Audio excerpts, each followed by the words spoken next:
Molt bones i benvinguts a un nou vídeo d'aquest canal. Fins ara hem estat parlant de com va acabar tenint lloc la guerra. Avui parlarem de com va tenir lloc la pau. Avui parlarem de la gran conferència internacional que va elaborar els tractats que van posar fi formalment a la Primera Guerra Mundial, la Conferència de París. Aquesta conferència té moltes anècdotes i històries de les quals parlarem al llarg del vídeo d'avui. Però el més important és que va donar lloc al tractat que porta el nom de la pròpia conferència, el Tractat de Versalles.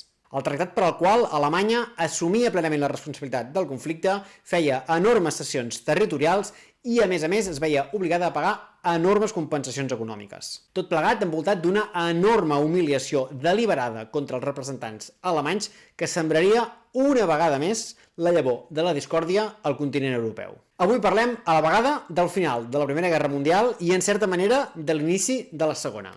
Avui parlem del Tractat de Versalles. Abans de començar, fem el recordatori habitual. Aquest és un canal de divulgació, no un canal científic. Expliquem coses certes, però una mica per sobre per donar-vos un context general de la història. Us animem a buscar altres fonts que hi aprofundeixen moltíssim més. I segon, recordar-vos que ens encanten els vostres comentaris. Per tant, sisplau, no deixeu de posar-nos-en i recordeu que quan acabem aquesta sèrie de la Primera Guerra Mundial començarem a fer capítols setmana a setmana parlant de temes d'història molt diversos i de diferents llocs del món. Per tant, no deixeu de proposar-nos temes perquè tenim ganes de començar-los a preparar des de ja mateix. No m'allargo més, som-hi!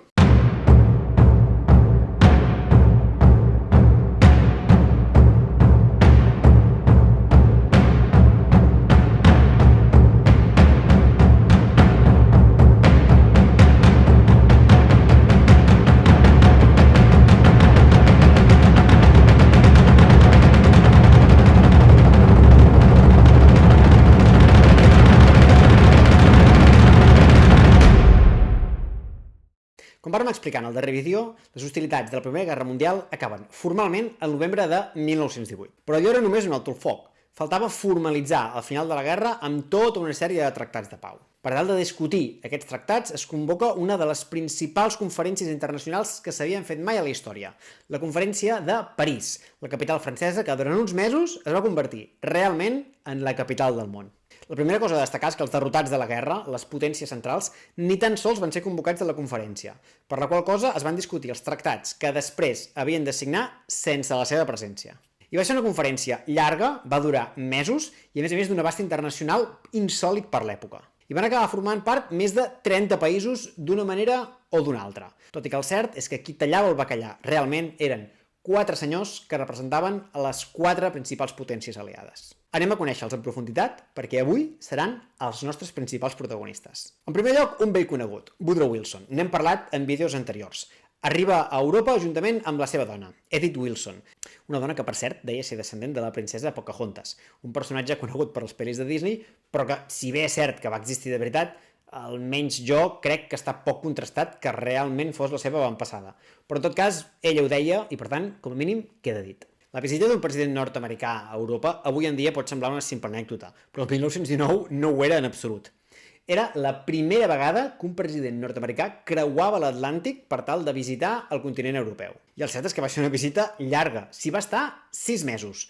De fet, fins avui en dia és l'estada més llarga que ha fet mai un president nord-americà en actiu fora del seu país. Wilson arribava a la conferència realment sent ja d'alguna manera el vencedor de la guerra. El cert és que segurament era el que menys s'hi jugava. Els Estats Units va ser el país decisiu en el conflicte, però el cert és que la seva aportació des d'un punt de vista econòmic i militar va ser sensiblement menor que la resta. Ells no van haver de patir la destrucció o la inutilització de la seva indústria i de tot el seu teixit productiu. Havia fet enormes préstecs als països europeus que ara li devien molts diners.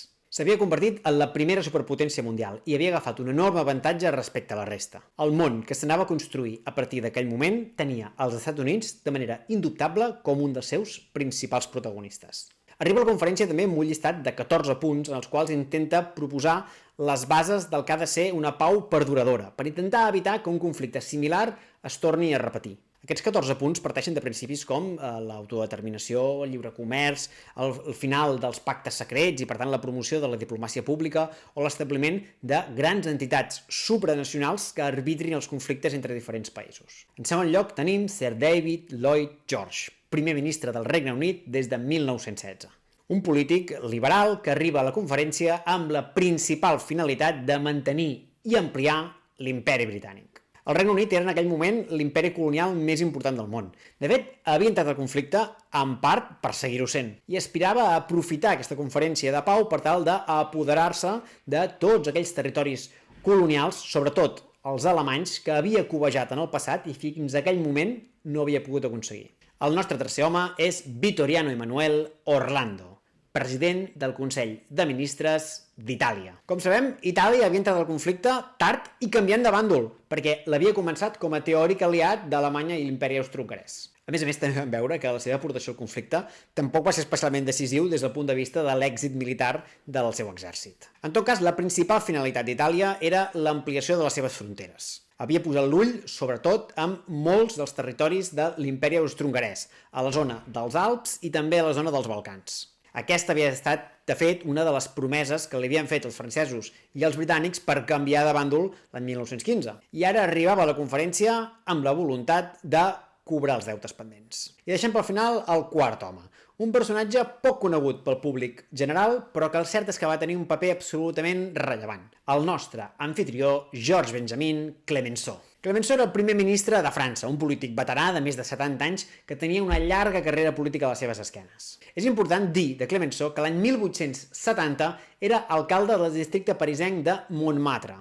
Per què és important això? Doncs perquè vol dir que va viure de primera mà el setge de les tropes alemanyes contra la capital francesa dels anys 1870 i 1871, en plena guerra franco-prussiana. Després va viure com una enorme humiliació pel seu país la coronació de Guillem I al Palau de Versalles i l'annexió alemanya de les províncies franceses d'Alsàcia-Lorena. I a més, recordem que per Clemenceau la Primera Guerra Mundial era el segon gran conflicte entre França i Alemanya que vivia al llarg de la seva vida i per tant tenia com a gran objectiu garantir la seguretat futura del seu país. Calia prendre les mesures adequades, primer, per tornar a Alemanya totes les humiliacions que havia fet patir a França i segon, deixar-la inhabilitada per poder començar un tercer gran conflicte contra França. Dels quatre homes, segurament Clemenceau era qui tenia més set de venjança. I realment la seva mà es nota bastant en el devenir de tota la convenció. Aquests quatre homes eren els que en principi havien de tutelar totes les trobades i debats internacionals que havien d'acabar decidint com seria el món post-Gran Guerra. Val a dir, però, que ja des del principi va quedar clar que un dels quatre quedava bastant despenjat. Segurament tots ho haureu endevinat. Orlando, l'italià. En primer lloc, perquè es considerava que l'aportació italiana al conflicte havia estat molt menor que la resta. En segon lloc, perquè al final havia estat en el passat aliada d'Alemanya. I en tercer lloc, perquè França, Gran Bretanya i Estats Units es consideraven a si mateixes antigues nacions del món. I en canvi, Itàlia era un país unificat recentment que no consideraven que tingués el mateix pedigrí, diguem-ho així, que no pas la resta. Fins i tot hi havia aspectes que eren estrictament personals. Evidentment, Lloyd George i Woodrow Wilson eren angloparlants, però és que Clemenceau també ho era. Tot i ser francès, havia viscut durant 5 anys als Estats Units i la seva dona era nord-americana, per tant parlava anglès perfectament, a diferència d'Orlando, que només parlava italià i per tant qualsevol de les converses que tenia amb la resta sí o sí necessitava un traductor. Al final, doncs, serien francesos, britànics i americans que acabarien tallant el pastís. Lloyd George ja hem explicat que bàsicament el seu principal objectiu era ampliar el seu imperi colonial. I el cert és que veurem que ho va aconseguir amb certa eficiència. La discussió principal, doncs, era entre Wilson i Clemenceau. Wilson volia imposar una sèrie de condicions a Alemanya que fossin raonables. Alemanya havia d'assumir les seves responsabilitats en el conflicte, havia de fer importants cessions en diferents àmbits, però era important, primer, en la mesura del possible, evitar humiliacions innecessàries i, dos, també molt important, garantir la viabilitat econòmica del país, per tal de garantir que els alemanys tindrien una qualitat de vida acceptable que evitaria en el futur futurs descontentaments, revolucions o nous conflictes. En canvi, Clemenceau era partidari que a Alemanya calia castigar-la, fer-li pagar tots els seus pecats amb escreix i, a més, enfonsar-la, deixar-la com un país més empobrit i més debilitat que no pogués tornar a representar una amenaça per França. Com hem explicat, les negociacions van durar mesos i finalment va quedar un tractat que s'acostava més a les tesis de Clemenceau que no pas a les de Wilson. Aquí la salut de Wilson hi va jugar un paper important. Durant la seva estada a Europa, Wilson contrau la grip espanyola, una pandèmia que va afectar de ple el continent europeu i que va deixar milions de morts després de la guerra. Wilson va sobreviure, però el cert és que va tenir seqüeles importants de la seva malaltia. Així doncs, les últimes setmanes de conferència les afronta amb moltíssima debilitat i, de fet, amb la seva dona, Edith, prenent un paper important i protagonista en les negociacions. Una situació que ha valgut a Edith el títol honorífic i no oficial de la primera presidenta de facto dels Estats Units. Aquí hi ha opinions de tot tipus. Si voleu, la meva és que llegint el redactat del tractat és molt difícil negar que hi ha una voluntat expressa d'infligir aquella humiliació a Alemanya que els francesos els hi tenien pendent des de 1871. Mirem només el redactat d'alguns dels seus articles. Els governs aliats declaren i Alemanya reconeix que Alemanya i els seus aliats són responsables del conflicte i, per tant, de tots els danys que han sofert els països aliats i els seus habitants com a conseqüència de la guerra. Els governs aliats exigeixen i Alemanya es compromet que siguin reparats tots aquells danys humans i materials. La quantia econòmica d'aquestes reparacions que haurà de pagar Alemanya serà fixada per una comissió formada pels països aliats, que rebrà el nom de Comissió de Reparacions. El govern alemany comunicarà a la comissió tota la informació que aquesta li pugui requerir. Així mateix, Alemanya es compromet a donar immunitat diplomàtica i a sufragar els salaris i les despeses dels membres de la comissió i del personal que hi treballi. És a dir, acceptem que és tot culpa nostra, pagarem tot el que s'hagi de pagar, crearem una comissió que controli que tot es paga correctament i, a més, aquesta comissió l'haurem de mantenir nosaltres. Les reparacions econòmiques van ser realment una part molt important del tractat, perquè el cert és que això va acabar comprometent enormement l'economia alemanya durant els següents anys i, per tant, afectant directament la qualitat de vida de les famílies alemanyes. Però el cert és que el tractat incloïa moltes altres coses. En primer lloc, havien de renunciar a tot el seu imperi colonial. El gruix d'aquestes colònies, respectant els desitjos de Lloyd George, van passar a mans britàniques.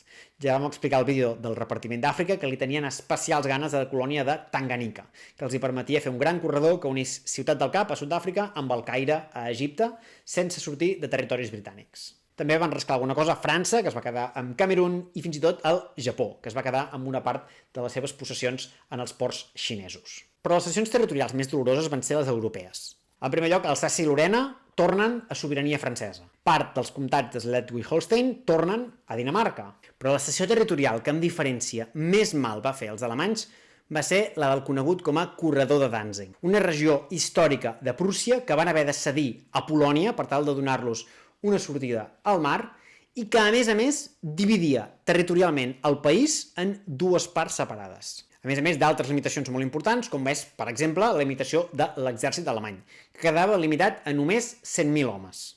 I també es prohibia específicament un altre projecte històric del nacionalisme alemany, l'annexió amb Àustria. La delegació alemanya comença el seu viatge cap a París el juny de 1919. Aquí, el nostre anfitrió Clemenceau tampoc els hi va estalviar humiliacions. En primer lloc, tan punt entren a territori francès, en lloc de portar-los directament a París, els obliguen a fer un llarguíssim viatge fent una volta absolutament innecessària per passar per les zones devastades pel conflicte, perquè veiessin de primera mà el mal que havien ocasionat les seves tropes. I quan arriben a Versalles, al lloc de la convenció, encara no ha acabat la cosa. D'entrada, els soldats que els custodien i que els acompanyen fins al lloc on hauran de signar el tractat són soldats els coneguts com a valents sense cara, soldats que havien patit terribles ferides facials durant el conflicte i això els havia provocat que quedessin desfigurats. L'elecció de la sala tampoc va ser aleatòria. Es va escollir el Saló dels Miralls, un dels llocs més importants del Palau de Versalles, que és el mateix lloc on l'any 1871 es va coronar com a emperador alemany a Guillem I. I finalment, quan intenten començar a negociar les clàusules de l'acord, Clemenceau els hi deixa molt clar. No hi ha cap negociació. Aquesta és l'única oferta. O signeu o reprenem el conflicte. 15 dies després, a contracor i sense cap altra alternativa, els alemanys signen el document. És el 28 de juny de 1919. Fa just 5 anys de l'assassinat de Francesc Ferran a Sarajevo. El Tractat de Versalles serà una enorme bufetada a la cara de la societat alemanya, i així ho percebran la immensa majoria d'alemanys. D'alguna manera podem dir que tornarà a sembrar una vegada més el germen del ressentiment. Tornarà a deixar una ferida mal tancada. I com ja vam dir amb el capítol dels acords de Sykes-Picot, les ferides mal tancades, quan s'obren, acostumen a generar monstres. Clemenceau s'equivocava en una cosa. Humiliar, derrotar i debilitar Alemanya no garantia la seguretat de França. Al contrari, garantia que el conflicte, tard o d'hora, tornaria a despertar-se, perquè els alemanys no es quedarien de braços plegats. El monstre que va sortir d'aquesta ferida mal tancada es deia nacionalsocialisme i la persona que l'encarnaria seria Adolf Hitler. Aquest podria ser, doncs, l'inici d'una altra llarga història que ens portaria a un altre llarg conflicte. la Segona Guerra Mundial. Però a això segur que li dedicarem molts vídeos en el futur. Després de la signatura d'aquest tractat, però, el cert és que la Conferència de Versalles tampoc es va acabar. Van seguir tota una sèrie d'altres tractats que anaven bastant en la mateixa línia. Uns altres tractats importants serien els de Saint-Germain i Trianon, els tractats a través dels quals es va trossejar l'imperi austro-hongarès. Aquests tractats donarien lloc al naixement dels actuals estats d'Hongria i Àustria. També suposaria la creació de l'estat de Txecoslovàquia. Una altra part dels terrenys van ser integrats a Romania i a Polònia, respectivament, i també donaria satisfacció a la gran aspiració del regne de Sèrbia, de la qual vam parlar en el capítol de l'assassinat de Francesc Ferran, la construcció de la Gran Iugoslàvia, el país dels eslaus del sud. I pel que fa a Itàlia, el cert és que aconseguiria una part de les seves ambicions territorials, però no totes. És cert que va aconseguir annexionar Trento i el Tirol del sud, i també la zona de Fiume, que avui en dia forma part de Croàcia, però no aconsegueix el control de Dalmàcia, que finalment acaba formant part de la nova Iugoslàvia. Això pels italians també va ser un enorme motiu de ressentiment, perquè entenien que els havien enganyat i que havien acabat formant part de la guerra a canvi d'una recompensa menor de la promesa. La primera víctima va ser el propi Orlando, que quan torna a Itàlia es veu obligat a dimitir pels resultats de la conferència. Però també aquí trobem una altra ferida mal tancada que acabaria generant un altre monstre, Benito Mussolini. I també de Versalles van acabar sortint un munt de debats territorials, polítics i institucionals que ens donarien per parlar moltíssim i als quals estem convençuts que en el futur els hi podrem dedicar moltíssims vídeos per parlar-ne de cada un d'ells i estirar-ne el fil. Avui, però, entenem que amb això finalitzem aquesta primera sèrie sobre la Primera Guerra Mundial. Ha estat un plaer viure aquesta aventura amb tots vosaltres. Però això sí, recordeu que el nostre recorregut junts no acaba aquí. A partir de la setmana que ve començarem a fer, de manera ordinària, vídeos de temes individuals i concrets. Tot i que segurament en un moment o altre acabarem fent alguna sèrie com aquesta de la Primera Guerra Mundial sobre altres temes, no us enganyem. Però en qualsevol cas, a partir d'ara necessitarem moltíssim la vostra col·laboració. Necessitem que ens envieu moltes propostes de temes per explicar-vos.